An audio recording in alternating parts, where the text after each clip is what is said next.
Բարև ձեզ հարցազրույցի տաղավարում այսօր զրուցելու եմ Հայաստանի նախկին վարչապետ Ասատություն կուսակցության նախագահ Հրանտ Բագրատյանի հետ։ Շնորհակալ եմ պարոն Բագրատյան հրավերս ընդունելու համար։ Փորձենք անցնող շաբաթը ամփոփել, մասնավորապես հակարցախյան հայտարարությունների տեղատարափեր իշխանության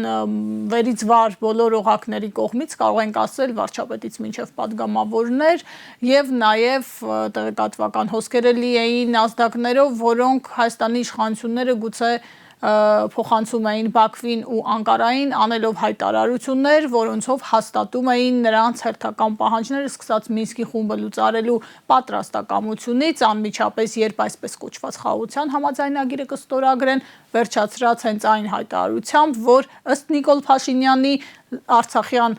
խնդիրը Լեռնային Ղարաբաղի խնդիրը լայն առումով Ղարաբաղյան շարժման ամեն մի փորձ վտանգ սպառնալիք է Հայաստանի ինքնիշխանության ու անվտանգության համար։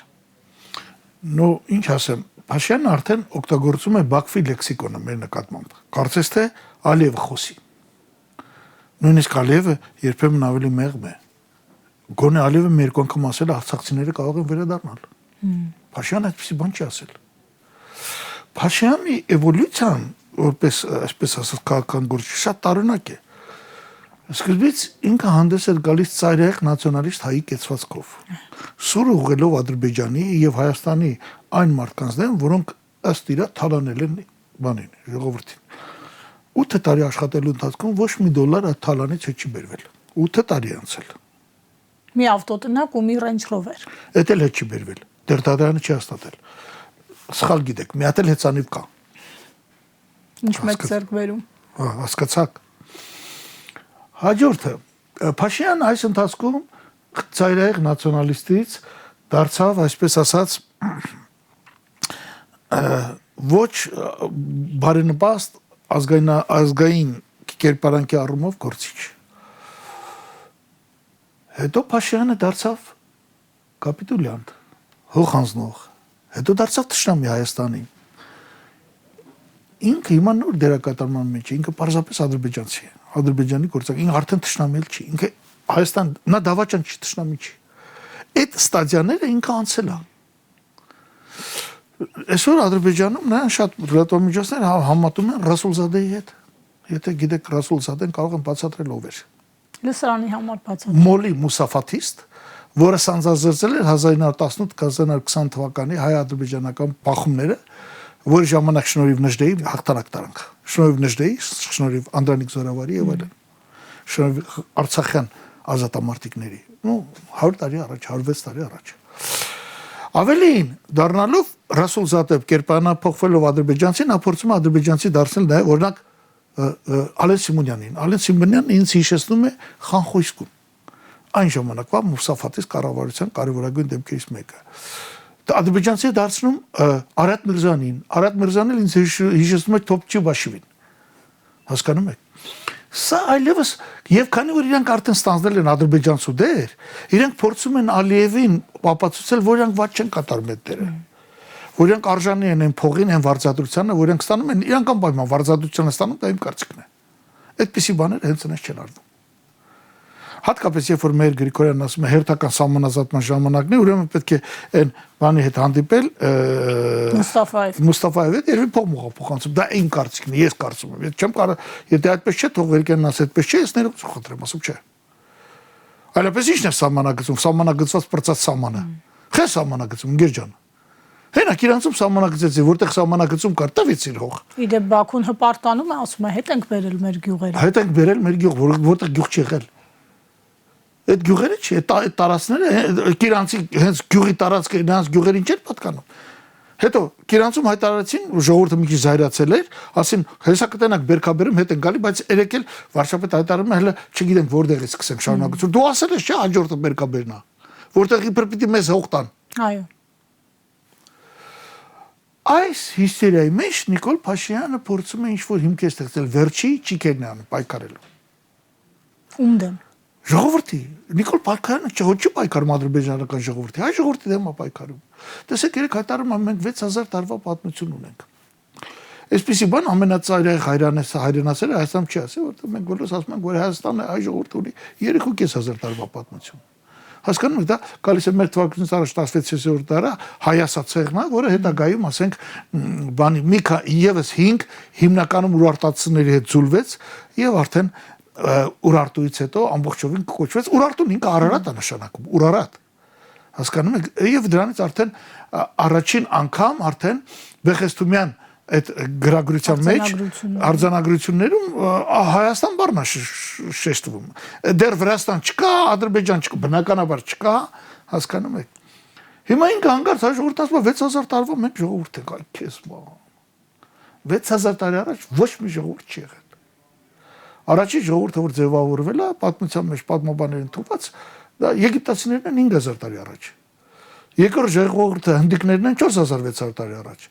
Երրորդ ժողովուրդը չինացիներն են 4500 տարի առաջ։ Ու հանկարծ էլի սա ծայրահեղական բան ասում, որ են չգիտեմ են, Շամշադինում են Չինարի, Այգեձոր կամ չգիտեմ, այն խուլ գյուղերը նստածը, որը միայն հմեկ է նայում, հպարտանա ասես սա հայրենացել, այս այդ տիպարա, լետեսեք, ինչ տիպա։ Բայց զուգահեռաբար քոքը կտրում է հայերի։ Հիմա բանի խնդիրը, Արցախի խնդիրը։ Կամ Մինսկի խումբ մենք չենք ստեղծել, ՄԱԿ-ն է ստեղծել, որը պիտի կարգավորի Արցախի հարցը։ Խոչընդոտ է Ադրբեջանի ու Ռասուլ Զադե Փաշինյանի համար, խոչընդոտ է, պետք է վերացնել։ Սա համաձայն է։ Որովհետև ինքը ձեզ արդեն այդ օրը գալու է, որ ինքը ասի, եթե կարողանա հաջորդ ընտրական ցիկլ անցնել, այդ օրը գալու է ասել, մենք դառնում ենք Ադրբեջանի հետ պայմանավորվել ենք, Ադրբեջանը պետությունը անունը փոխում է, դարձնում է Շիրվան, մենք էլ Շիրվանի էական մարզերից ենք, ոնց որ եղել է, ասենք 600 տարի առաջ։ Պարոն Բագրատյան, խորհրդանում երեկ հայտարարում էր, որ փակված է Արցախի էջը եւ Ադրբեջանի հետ միասին Հարավային Կովկասում նոր էջ է բացվում։ Որտեղ Հայաստանը վասալն է դառնում, իսկ ո՞նց է փակվել Ղարաբաղի էջը։ Մի ժողովուրդ, որ 3500 տարի տեղ ապրել է, ու ինքը ինչ իրավունք ունի նրանց տեղը փակի։ Դե Արարատ Միրզոյանը ասում է, այնտեղ հայություն չկա, ինչ իրավունք, ինչ իրավունք։ Հայություն դուք հանեցիք, լարեցիք հայերին։ Չկա կարաս, պատրաստի սահմանի կանած սպասում են, որ գնան, հետ գնան։ Ոչ, ասում է, չեք բանակցել։ Ինչ։ Ժողովրդին Արցախահայության ասում է, դուք չեք կռվել, դուք չեք բանակցել։ Դե հա, իհարկե կարող ասի, հերոսներ իրանք էին։ Հերոսներն իրանք էին, հա, Մոնտեներ կամ Սամվելներ, Հարությունյան, Արչներ, այդ իրանք էին։ Էլ չեմ խոսում Երևանից գնացած տղաների մասին։ Լեոնիդը եւ այլն։ Հասկանում եք։ Այս հակաարցախյան հիստերիայի պատճառը ո՞րն է, պարոն Բագրատյան, հենց այս փուլում։ Իրանք ուզում են ոչնչացնեն արցախցիներին, նրանց կարծիքը։ Ունենաց ձայնը չհնչի։ Որտեւ ակտիվացել է։ Իրանք Արցախի հաշվին, իրանք Արցախի հաշվին ոչ թե Հայաստան են փրկում, իրանք իշխանությունն են փրկում Արցախի հաշվին։ Իրանք տվել են Արցախը։ Եվ հիմա ասում են Հայաստանի Հանրապետությունը լավ չի զարգացել, որովհետեւ եղել է Ղարաբաղյան խնդիր, մենք պետություն ենք 4 տարի մենք Ղարաբաղյան խնդիրը իրենց չունենք, մենք հետ ենք գնում օրեցօր։ Մենք բախիչ բյուջե չի կարողանում հավաքել։ 4 տարի է ոնց էլ։ 6 տարի իշխանության են, ինչի՞ չի մի առաջ ընթաց եղել։ Խնդրեմ, 40% գներն են բարձրացել 6 տարում 17% թոշակները։ 23% թոշակառն ավելի վատ ապրում։ Պարոն Բագրատյան։ Դու նայեք, ասենք մարդկանց ոնց են ապրում։ Ինքը զեկուցում է, որ մասնավոր բիզնեսում եւ պետական ապարատում իբր թե հատկապես մասնավոր բիզնեսում աշխատավարձը բարձրացել են ավելի շատ, քան թե գները։ Դուք տեղյակ եք այդ աշխատավարձը։ Օրինակն էլ խորհրդանի վրա բերեց, падգամավորին հիշեցնելով ինքը չէ իր կուսակիցը, այո։ Իսկ ժողովուրդը գիտի, որ այդ աշխատավարձը պետական սեկտորի բարձրացել է շնորհիվ, որ ԿՊԱ-ականները պրեմիա են ստանում։ Հո ամբողջ մինիստրության ամբողջ ապարատը փող չի ստանում։ Այդ աշխատավարձը, բազային աշխատավարձը ավելի ցածր բարձրացել, քան թե գները։ Կամ մասնավոր սեկտորը։ Մասնավոր սեկտորում աշխատավարձները բարձրացել են IT ոլորտում, խաղերի ոլորտում, այսօր միջին աշխատավարձը անտեղ 1.100.000 դրամ է, իրանց վիճակագրությունն է։ Եվ բանկային ոլորտում 900.000 դրամ է աշխատավարձը։ 17 բանկ, 18 բանկ, ես բանկերին դեմ չեմ, բայց 18 բանկ ստանում են այնքան շատ, ինչքան մնացած ամբողջ տնտեսությունը, որտեղ աշխատում է 20,000 մարդ, իսկ մնացած ամբողջ տնտեսությունում աշխատում է 1 միլիոն մարդ։ Հələ թող մի հատ վերցնի շինարարի, ուսուցչի կամ, չգիտեմ, բուժաշխատողի աշխատավարձը համեմատի։ Այդ ո՞նց է ստացվում, որ ասենք 5 անգամ բանկում ավելի շատ են ստանում։ Մի ասածի գրագրական աշխատանք անելու համար։ Էս է ինքը սարքել։ Պլյուս դրան պետական ապարատում այն նույն ազգային ժողովում անդադ պրեմիա է տալիս։ Ո՞վ է տեսել այդպիսի բան։ Եվ ի վերջո ինքն ասում է մնացել ենք նույն դասարանում 7 տարի, այսինքն լավ չենք աշխատել, առաջընթաց չենք ունեցել, հիմա այդ պարգևավճարները տալիս են մի բան անելու ու այդ մի բանը լավ անելու համար, չէ։ Իհարկե։ Հիմա իրենք ամբողջ կազմով սովորական աշխատանքի համար տալիս են աշխատավարձ։ Պարգևավճար տալիս են ոչ բոլորին, դա է կարգը, բացառիկ աշխատանքային հաջողությունների համար։ Գրանցածներին։ Բա անգեր ջան, դու ասում ես լավ չենք աշխատել, բացառիկ աշխատանքային հաջողություններ եք ունեցել։ Այս 8 տարում տարեկան ինքը բաժանում է մոտ 50 քանի միլիարդի պարգևավճար, մոտ 400 միլիարդ դրամի 1 միլիարդ դոլարի պարգևավճար է տվել։ Ինչի համար։ Եթե նույն դասարանում են մնալ։ Չասենք Իրան, օրինակ Իրան էլ են երևի պարգևավճար տալի, չգիտեմ, պետքա ճիշտ է։ Ասենք ինչի համար է պարգևավճար ստանում Ռուբեն Ռուբինյանը։ Դե քլչի հետ բանակցում է, հանդիպում է, ինչ որ հարցեր է քննարկում։ Ինչ հարց է լուծել մինչև հիմա Թուրքիայի հետ կապված քլչի հետ։ Ինչ հարց։ Մի հատ հարց ասեք, որ լուծվել է Թուրքիայի հետ։ Դե ասում են Մարգարայի կամուրջը պիտի բացվի, չի։ Մենք էլ ենք ասում պիտի բացվի։ Իմ օրոք նույնիսկ բացվել է, բեռներ էին գնում գալիս։ Մեսուտ Ելմազի հետ։ Քանի անգամ եք լսել, որ 96 թվականին Բագրատյանը, բա մենք կոնկրետ կորիդոր ենք բացել, B58 կորիդորը։ Մենք Թուրքիայի վրով էսօր թռնում ենք, Թուրքիայի վրով թռնում ենք Անտալիա, Թուրքիայի վրով թռնում ենք Կիպրոս, Թուրքիայի վրով թռնում ենք Բեյրութ այսօր։ Դա ինչ լոպազություն է, պարծենկոտություն է, ինչ բան է։ Իդեպ Ռուբեն Ռուբինյանը Գալուզինի հետ քննարկել է հայ-թուրքական հարաբերությունները, հեռախոսազրույց է ունեցել, ներկայացրել է Անտալիայի դիվանագիտական ֆորումի արդյունքները։ Գիտեք, մենք օրինակ իմացանք, որ շատ տեղեկացանք, մեծ բավարարվածան, որ Անտալիայում Արադ Միրզյանը հանդիպել է Անգոլիայի արտգործնախարարի հետ։ Եվ այդտեղ ասած մեծ հաղորդում եղավ, հա։ Մեր տունը չես կարող պատկերացնել, երեխեքն էլ տունն էին, ինչ երջանկություն էր։ Չէ, պիտի այդ պահի մեր տան լինեիր, տեսնեիր ինչ են կատարում։ Զվարճալի լուր էր։ Հա? Զվարճալի լուր էր։ Ինչու զվարճալի, մեծ դիվանագիտական հաջողություններ է հասնում։ Պարոն Բագրատյան, եթե գանք Իդեպ երբ որ ես մի բան ասեմ Արարատին էլ, դա իհարկե Նիկոլին էլ լավ վերաբերում, մի անգամ ասի, այդ ցավտան եմ նստում խոսում ես։ Ինտերվյու ես տալիս։ Կլինի մոտ այդ հայերեն տաս ինտերվյուն։ Հասկանում եք։ Երևանի անգլերենով ինտերվյու չեն տալիս։ Ես դա անվանում եմ Երևանի անգլերեն։ Դե դա լուրջ խնդիր է, որովհետև նաև Երևանի ռուսերենով են խոսում մեր պաշտոնյաները, բայց դա թողնենք պարոն Բագրատյան, Արարատ Միրզոյանը իր հարցը։ Չէ, բայց Արարատ Միրզոյանը գիտի որ սխալ է պատասխանում, ինքը հայերեն մտածում է, այսինքն անգլերեն լեզվով երբ որ խոսում ես, պետք է ի վիճակի լինես անգլերեն մտածել։ Եթե հայերեն ես մտածում, անգլերեն ես խոսում, դա մի հատ ուրիշ բան ես պատասխանում։ Հիմա այդ հարցազրույցում պարոն Բագրատյան Միրզոյանը ասում է, որ երկկողմ ձևաչափից լավը չկա։ Մենք ունեցել ենք փորձ տարբեր երկրների միջնորդության, հիմա գտել ենք լավագույնը երկկողմ ձևաչափ բանակցությունների Ադրբեջանի հետ եւ նաեւ զուգահեռաբար Թուրքիայի դերակատարությունն է ընդգծում, ակնկալելով, որ Թուրքիան կազդի Ադրբեջանի վրա։ Սպասի, ստացվեց երակողմ։ Ստացվեց Հայաստան, Ադրբեջան, Թուրքիա։ Դե էությունը դա է։ Մինչև այդ կար Հայաստան, Ադրբեջան, Ռուսաստան։ Այսինքն մենք փոխարինել ենք Ռուսաստանին Թուրքիայով։ Սա այն ուզում ասել։ Դե ինքն ասում է երկկողմ Հայաստան, Ադրբեջան, սա լավագույն ֆորմատն է հարցերով։ Դա իր կարծիքն է, ինքը ով որ ինչ հասկանում, որ ինչ է հետել համաձայնենք։ Այդ լավագույն ֆորմատի բանով ընդհանրապես պիտի ճանապարհ ենթարենք տային, ստորագրել էին տային Ադրբեջանին, Լաչինի կորիդորի դիմաց, մեր ինքնիշխանությունը լրիվ պահպանելով, հիմա ասում է, չէ, մեր ինքնիշխանությունը պահպանում ենք, այդ դրան մենք դեմ չենք գա, բայց ավտոմատները կսկեն։ Եվ հայտարարագրեր կլինեն։ Հա, հայտարարագրեր, ավտոմատները կսկեն։ Ուրեմն ստացվեց քառակողմ։ Հայաստան, Ադրբեջան, Թուրքիա եւ ավտոմատներ։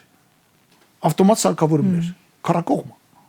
Ինչ ավտոմատներ, ինչ սարքավորումներով է վերահսկելու, ով է աշխատացնելու։ Ադրբեջանցի կգան, այդ ավտոմատները իրենց կստուգեն, կասեն անցեք, բայց եթե անցնեն ու ճանապարհի մեջտեղ իջնեն մի հարազի, որ ավտոմատներն անեն պահեն մեր վրա, ավտոմատները կգան, իրենց կծեցեն։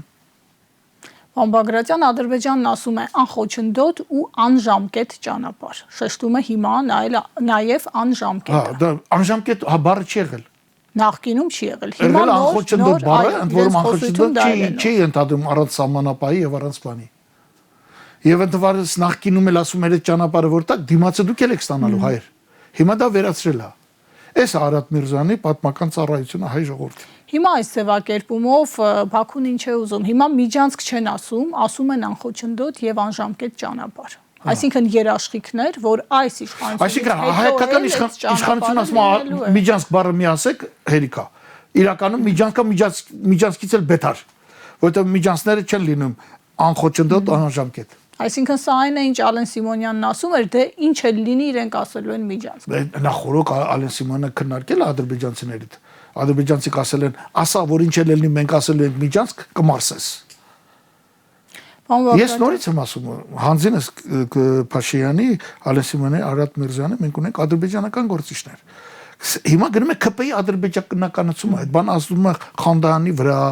Արման Եղոյանի վրա, ԿՊ-ականները Գոնջորյան եւ այլն, դրանք բոլորը ադրբեջանականացվում են։ Նրանք այլևս նրանց դեմ քաղաքական պայքար չի Հայաստանում։ Հայաստանում այսօր պայքարել Նիկոլ Փաշինյանի դեմ նշանակում է մղել ազգային ազատագրական պայքար Ադրբեջանի լծից ազատվելու։ Հիմա ձեզ կարող են մեղադրել, կասեն կոչեր եք անում, այնպիսի կոչեր, որոնք ինչ որ ենթատեքստեր ունեն։ Ենթատեքստերը թող իրենց պահեն։ Այդ մարդիկ բացահայտ Ադրբեջանի շահերն են պաշտպանում։ Քիչ առաջ տեսանք հենց նույն անխոչնդոտ ճանապարհ հասկացության վրա։ Մենք ադրբեջանցիների հետ ավելի լեզու գտնենք, քան թե հայ ադրբեջանցիների հետ, որոնք հայ էին, դարձան ադրբեջանցի։ Եթե հայ էին։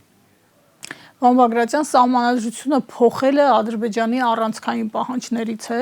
որի մասով այս իշխանությունը էլի հանձնառություն է վերցրել եւ Նիկոլ Փաշինյանը օրերս իր քաղաքական դիրքորոշումը ներկայացրեց, ասելով, որ նոր սահմանադրության մեջ անկախության հռչակագիրը տեղ չպետք է ունենա։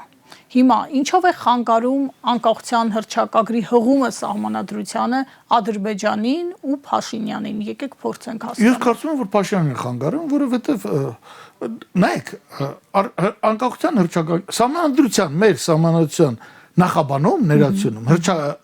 բանա կատարվում, հիշատակվում է հղում կա անկախության հռչակագրի։ Անկախության հռչակագրի մեջ նախաբանում, ընդեղ էլ կա նախաբան ու կետեր։ Նախաբանում ասվում է, որ Արցախյան հարցի հիմնադրույթը այն 1989 թվականի հայկական ԽՍՀ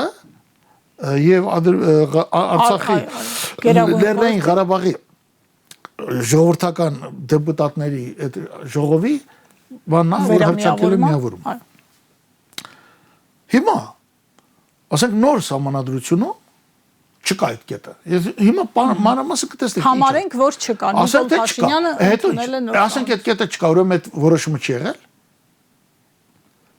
Կամ նոր խաղաղության պայմանագրում կներեք նոր սահմանադրություն չէ։ Խաղաղության պայմանագրում ասենք այդ կետը այլևս չկա։ Բայց խաղաղության պայմանագիրը ազգային ժողովը պիտի հաստատի, չէ՞։ Պիտի հաստատի թե չէ։ Այո, պիտի վավերացնի։ Միջազգային այն որոշումը ՀԽՍՀ գերագույն խորհուրդը ընդունել։ Այո։ Հիմա ազգային ժողովը նոր որոշում ընդունեց։ Ինչա ձեզ պետք որ այդ նույն բանը կատարվի հանրակրվեի, ժողովրդի հանրակրվեի միջոցով։ Ինչու է պետք։ Նիկոլին է պետք։ Ալիևին պետք չէ։ Չէ, որովհետև Ալիևը եթե խելք ունենա, մեկ իրենք ասի չէ, Ալիևն էլ ասում է, ինքը Ալիևին խնդրում է, պահանջի սահմանադրության փոփոխություն։ Ինչու։ Որ ինքն ասի ժողովուրդ դու որոշեցիր, որ Ղարաբաղ չկա։ Ես չորոշեցի։ Պատասխանատվությունը հանրակրվեով դնել է ժողովրդի գրպանը։ Ոնց որ ինքը հադրուտը դրեց ժողովրդի գրպանը, Շուշին դրեց ժողովրդի գրպանը, ոնց որ Արցախն ասում է իրանք են հազը գցեց արցախցիների գրպանը, ոնց որ նոյեմբերյանը իրանք են հազը իրանցը գցեց իրանցիների գրպանը։ Հասկանում եք։ Այսինքն Փաշինյանին ինչ որ մի հիմք է պետք ասելու, որ սա երկարատևություն է։ Երկարատևություն է։ Ասի հանրակրվեք, ես արդեն ինչ կարամ անեմ։ Ժողովուրդը չի ուզում։ Բայց նա ի վիճակի է այսօր հանրակրվեի գնալ։ Սպասի կարծնենք։ Հիմա վերադարձան մյուս կետը։ Հռչակագրի 9-րդ կետը ասում է, որ Հայաստանի պետությունը հանձնառու է ցեղասպանության ճանաչման համար։ Հիմա այս նոր բանում հռչակագիր չկա։ Կրկնում եմ, դա նշանակում է, որ Հայաստանի պետությունը այլևս հանձնառու չէ ցեղասպանության համար, 40-ը քանի միավոր ճանաչել են։ Մի 5-6-ը միջազգային։ Իրենց համար արդեն այդ հարցը առաջնահերթություն չէ։ Իրենք հռչակել։ Այո, առաջնահերթություն չի, ասենք թե առաջնահերթություն չի, բայց հարցը չկա։ Վաղը Լիբիան կամ Անգոլան, Արարատ Միրզյանն են սրտառուչ հանդիպում, նեցա վաղը կարող է Անգոլան է, իդեպ հակամահմեդական պետությունը, այնտեղ արգելվում է մահմեդականները։ Մահմեդական չի կարող լինել այդ երկրում։ որը նույնպես ծայրահեղություն է։ Բայց նայեք, վաղ Անգոլան ընդունում է հայոց ցեղասպանությունը, ինչ ենք անում։ Գնում ենք բռնում ենք ղեկավարությանը, բերում ենք լսում ենք Երևանի բանտերը, տալիս ենք Ալիևին։ Այսինքն թղթի վրա չլինելով խնդիրը չի Ուրիշ հարց է, ինքն ուզում է ասի, տեսակ դիսպուտը գնաց, ժողովուրդն եկավ քվեարկեց, ինքը հույս ունի, որ ինքը կկեղծի։ Իդեպ ասեմ, որ բայց դա այդքան հեշտ չէ, հանրակրվենի Ես ասեմ, որոշ քաղաքական ուժեր կարծեմ Վարդան Ղուկասյանը, Դոգը եւ Հայկ Մարությանը, Հայկի մասով ես ասել եմ, եթե չի ասել, ես ներողություն, հայտարարում են, որ պետք է բոյկոտել այդ սահմանադար քվեարկը։ Էսի ճիշտ Նիկոլի ուզածն է, որովհետեւ մեր 35 տարվա փորձը անկախության ասում որ նման բաներ որպեսզի չանցեն, պետք է գնալու չի ասել։ Բոյկոտ նշանակում ով ասես, բոյկոտ ինքը Նիկոլական է, վերջ։ Եթե լինում է քիչ, որովհետեւ եթե դուք բոյկոտում եք, ինքը ասում է, որտեւ այնտեղ քվորում բան չկա։ Հասկանում եք։ Այսինքն քաղաքական ես կարող եմ ընդունել, որ այդ մարդիկ, որ ասում են անազգանուններն ասեցի, քաղաքական միավորներ չեն, իրանք հենց այնպես գալիս են, հանկարծ նեղացել են, ընտրությունների ժամանակ գալիս են, մեյդան են ընկնում։ Եվ միշտ կասկած առաջանում, որ դա Նիկոլ Փաշինյանի հորդորն է։ Չի բացառվում։ Չի բացառվում, հա։ Ես հիպոթետիկ եմ ասում, հիմա դրա հետ կապված ոչ մեկին գործակալ չեմ անվանում, բայց այն մարդիկ, որ խոսում են բոյկոտ, առանց խորհրդակցելու մյուս քաղաքական ուժերի հետ, այդ մարդիկ ուրեմն այդ հրահանգը ստացել են Փաշինյանից։ Այսինքն նա խնդիր ունի նաև Փաշինյանը վաբանկ է գնում։ Ըստ էության փորձում է այսօրվա վիճակով նույն օրը անել եւ պարլամենտական ընտրություններ եւ հանրաքվե։ Մեկը մյուսի տակ։ Հնարավոր կարող է փոխի, բայց այսօր տեմպը դա է։ Հանրաքվեի սահմանության փոփոխություն ինքը նաեւ կմտցնի էլեմենտներ, որ ել ավելի քեշտացնի իր կառավարումը, ինչ ուզենա անի։ Ինչ օրինակ։ Հա։ Ինչ էլեմենտներ։ Օրինակ հավերժացնելու իշխանությունը։ Հա, կարծում եք կառավարման համակարգն էլ ինչ-որ բաներ փորձի, օրինակ, որ բյուջեն չհաստատի։ Տեսեք, օրինակ իրանք բյուջեն պիտի հաստատի պարլամենտը, չէ՞։ Իրանք դա չեն կարող անել երևի, կամ էլ կարող է եւ հանեն։ Չնայած աշխարհում չկա պետություն, բայց այդ դեպքում պարլամենտը ինչի համար է։ Հիմնական գործը պարլամենտի բյուջեն է, բայց օրինակ այսօր պարլամենտում հաստատվում են արտասահմանյան վարկերը։ Դրանցից 8 անգամ ավել ինքը վերցնում է ներքին պարկ։ Արժեթուղթ է ծախում ժողովրդի բանկերի վրա, որը բանկերը դրա համար է շահութաբեր դարձել արժեթղթի պատճառով։ Ինքը ոչ մի անգամ պարլամենտ չի գնում եւ դա թույլտվություն չի ստանում դրա համար։ Իր իշխանության օրոք ներքին պարտքը $1 միլիարդից դառնա $7 միլիարդ, $6 միլիարդ ինքը պարտքա վեկալ է։ Այս թոշակ մոշակ որ տալիս է ժողովուրդ ջանես։ Արժեթղթը ծախում է բա ոնց, բա ինքը փող չունի։ Այդ որ ինքն ասում է բյուջեն ես 4 միլիարդով ավելացրել եմ։ Իր բյուջեն 0 կոպեկով ավելացել 17 թվի բյուջեից 0 կոպեկ։ Պարոն Բագրատյան, այս հատվածը եթե ամփոփենք սահմանադրության փոփոխության հետ կապված, ձեր կարծիքով Նիկոլ Փաշինյանը այդ հարցը բերել է օրակարգ, որպեսզի Արցախի կորստի պատասխանատվությունը համայն հայ ժողովրդի վրա։ Ասում է գնա քվեարկի։ Հայ ժողովուրդն ասում է 5000 զավակ կորցրեցի։ Իմ մի հատվածը Արցախը որփացրի, չի ասում է, հələ մի հատ էլ պիտի գաս քվեարկես։ Որ այդ ինչ արել եմ ճիշտ է։ Դրա համար է այս սահմանադրության քվեարկությունից հետո համարձակվի մեկը ասի որ Նիկոլ Փաշինյանը Արցախ է անցել։ Ավելին ինքը քրեական օրենսգրքում հոդվածներ կմտցնի դրանց նկատմամբ։ Այսինքն նա իր ապագա պատասխանատվության հարցն է։ Այո, ոչ մի բան իրան չի հետաքրքրում, որտեվ Ալիևն ասում է, թող էստեղ ամրապնդվեմ։ Թող ամրապնդվեմ։ Շեֆ ջան։ Ձեր կարծիքով այսպես ներքին պայմանավորվածություն է Ադրբեջանի այդ պահանջը, որովհետև Բաքուն բազմիցս ամենաբարձր մակարդակն է խոսում է։ Իմ կարծիքով դա ներքին պայմանավորվածություն է, որովհետև հարցրու ինձ, չէ՞ որ Բաքվում էշեր չեն, հիմարներ չեն։ Կարող ասեն լավ, ես մեզ ինչ է տալիս, սահմանությունը փոխեց, ել չենք հիշատակում Պարոն Բագրատյան, իրենք էլ են ասում, մեզ հարկավոր չէ պայմանագիր փաստաթուղթ Նիկոլ Փաշինյանի հետ, ասում են մենք ուզում ենք դա կնքել հայ ժողովրդի հետ։ Այո։ Հիմնավորում են այդ սահմանադրությունը փոխելու հանրաքվեի պահանջը։ Անդադ ստանանք, ոչինչ չտանք։ Ոչինչ չտանք։ 1000 քառակուսի կիլոմետր 15000 Ղարաբաղում են գրավել, 1000 քառակուսի կիլոմետր ստեղ։ Էսա։ Եվ վերջում, պարոն Բագրատյան, Նիկոլ Փաշինյանը խորհրդարանում պնդում էր, որ մոռացեք, չի լինելու պատերազմ, լինելու է խաղաղություն, Հարավային Կովկասում Ադրբեջանի հետ միասին մենք նոր էջ ենք բացելու, բայց հետաքրքիր է, որ թուրքական լրատվամիջոցին տված հարցազրույցում նույն Արարատ Միրզոյանը խոսել էր էսկալացիայի ռիսկի մասին։ Երկու հակադիր հայտարարություններ։ եւ կրակում է Ադրբեջանը սահմանին, Սյունիքի գյուղերն են թիրախում, Տավուշի գյուղերն են թիրախում։ Այո, սահմանազատման, հեսա մեր Գրիգորյանը կետա էլի հողեր կտա։ Մի սահման որ գծված է։ Խնդիրը դաժե նույնիսկ դա չէ խնդիրը։ Խնդիրը սա է, որ երբ որ ինքն ասում է մոռացեք պատերազմ չլինելու, հիշենք 3 օր առաջ պարլամենտում ինչ ասեց։ Ասեց, եթե կարծում եք, որ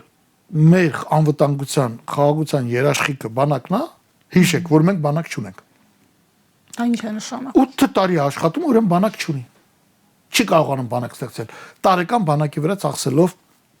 1.5-ից 2 միլիարդ դոլար։ Դե նա համարում է երաշխիքը այդ փաստաթուղթը իր այսպես կոչված խաղաղության նորակարգը։ Նա բանակը չի համարում անվտանգության երաշխիք։ Ուրեմն բանակում պետք է լուրջ աշխատել։ Բանակի առաջ խնդիր չի դրվում։ Եթե բանակի առաջ խնդիր չդրեցիր, սպայի առաջ խնդիր չդրեցիր, ուրեմն այդ բանակը քայքայված է։ Դե Ալիևն ասում է Հայաստանը բանակ չպիտի ունենա։ Սա էլ է, չէ, պահանջ։ Իհարկե։ Բարձրաձայնված, հնչեցված պահանջ է։ Իհարկե, դրա համար պետք է այդ ամբողջ շայկան շքախումբով իր բանով հեռացվի իշխանությունից։ Դա ազգային ազատագրական պայքար է։ Իդեմս Փաշյանի կլանի, այդ քաղաքական կլանի մենք դարձել ենք Ադրբեջանի ստրուկը եւ կորցրել ենք մեր ինքնիշխանությունը։ Պետք է վերականգնել հանրապետության ինքնիշխանությունը։ Շնորհակալ եմ, պարոն Բագրատյան, զրույցի ու կարծիքի համար։ Հարցազրույցին սպասեք երկուշաբթի։